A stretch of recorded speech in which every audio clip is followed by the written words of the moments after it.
আগামী ৭ দিনের মধ্যে মেট্রো রেল চালুর চেষ্টা করা হবে বলে জানান সড়ক পরিবহন সেতু রেলপথ উপদেষ্টা মোহাম্মদ ফাউজুল কবির খান। দুপুরে সচিবালয়ে কথা জানান তিনি। এতদিন বোর্ডের সদস্য না থাকা এবং বোর্ড সভা না হওয়ার জন্য মেট্রো চালু করা যায়নি বলেও জানান তিনি।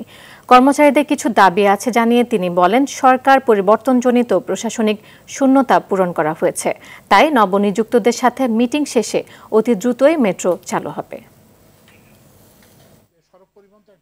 ১৪০০-রও বেশি শাখা উপশাখায় দেশের বৃহত্তম ব্যাংক আইএফআইসি।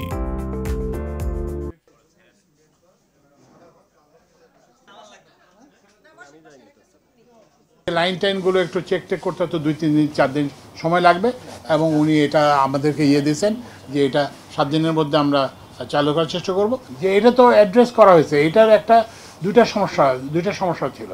একটা সমস্যা ছিল বোর্ডের সদস্য ছিল না, তো সেটা তো আমরা আজকেই করে ফেলছি।